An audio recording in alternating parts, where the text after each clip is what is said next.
बहराइच जिले के महाराजगंज इलाके में रामगोपाल मिश्रा की हत्या के बाद भड़की हिंसा के बाद से शहर का माहौल तनावपूर्ण है।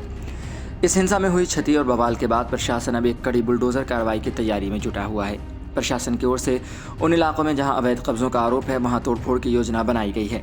खासकर जिन जगहों पर हिंसा में शामिल लोगों के मकान हैं वहां पर यह कार्रवाई तेज की जा रही है। रामगोपाल मिश्रा की हत्या ने महाराजगंज इलाके को आग में झोंक दिया। हत्या के तुरंत बाद इलाके में तनाव फैल गया और स्थिति को नियंत्रित करने के लिए भारी पुलिस बल तैनात किया गया। इस हत्याकांड के पीछे मुख्य आरोपी के रूप में मोहम्मद सरफराज इब्न अब्दुल हमीद का नाम सामने आया।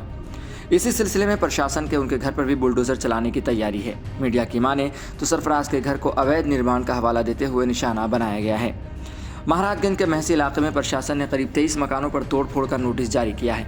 इन मकानों को अवैध कब्जा कर बनाए गए भवनों के रूप में चिन्हित किया गया है। इन मकानों पर लाल निशान भी लगाए गए हैं और लोक निर्माण विभाग की ओर से मकान मालिकों को 3 दिन का समय दिया गया है ताकि वह मकान खाली कर सके। बताया जा रहा है कि जिन मकानों पर नोटिस लगाए गए हैं उनमें से 20 मुस्लिमों और 3 हिंदुओं के हैं। प्रशासन का कहना है कि जिन घरों पर बुलडोजर चलाने का आदेश है उनमें से कुछ मकान बहराइच हिंसा के संदिग्धों के हैं। इन संदिग्धों की भूमिका हिंसा में पाई गई थी और प्रशासन ने इस पर कड़ी कार्रवाई करने का फैसला किया है। रिपोर्ट की माने तो बहराइच हिंसा में शामिल 5 संदिग्धों के मकानों पर भी बुलडोजर चलने की संभावना है। 18 अक्टूबर को एसडीएम शैलेंद्र कुमार की देखरेख में महाराजगंज में बने अवैध शेल्टरों को और मकानों की मापी की गई। इस दौरान प्रशासन ने इन इलाकों की जांच की और पाया कि कई मकानों का निर्माण बिना किसी वैध अनुमति के किया गया था। इस आधार पर प्रशासन ने इन इमारतों पर कार्रवाई का निर्णय लिया। जिन घरों पर लाल निशान लगाए गए हैं उन्हें जिला मजिस्ट्रेट से अनुमति के अभाव में अवैध कब्जे के तौर पर चिन्हित किया गया है।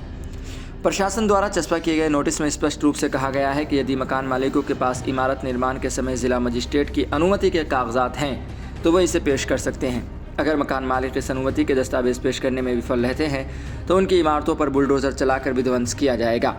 सरकारी अधिकारियों ने यह भी कहा कि यदि कोई व्यक्ति इन कागजातों को प्रस्तुत कर सके तो उनके घर पर बुलडोजर चलने का खतरा टल सकता है। प्रशासन का यह कदम केवल बहराइच हिंसा के संदिग्धों के खिलाफ कार्रवाई के रूप में देखा जा रहा है, बल्कि यह अवैध निर्माणों के खिलाफ भी एक सख्त संदेश है।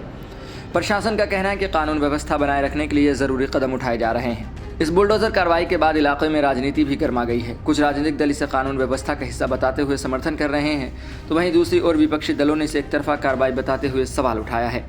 स्थानीय लोगों में भी इस कार्रवाई को लेकर मिलीजुली प्रतिक्रियाएं हैं। जिन मकानों पर नोटिस लगाए गए हैं उनके मालिकों में चिंता और घबराहट साफ देखी जा रही है। लोगों का कहना है कि उन्हें समय पर कागजात प्रस्तुत करने में दिक्कत हो सकती है, जबकि कुछ लोगों का कहना है कि उनके पास मकान निर्माण के समय सारे दस्तावेज हैं, लेकिन उन्हें डर है कि प्रशासन उन पर भी बुलडोजर चला सकता है। प्रशासन ने इस पूरे मामले पर अपनी स्थिति स्पष्ट करते हुए कहा है कि यह कार्रवाई पूरी तरह से कानूनी है और इसका उद्देश्य अवैध कब्जों को हटाना और कानून व्यवस्था को बहाल करना है।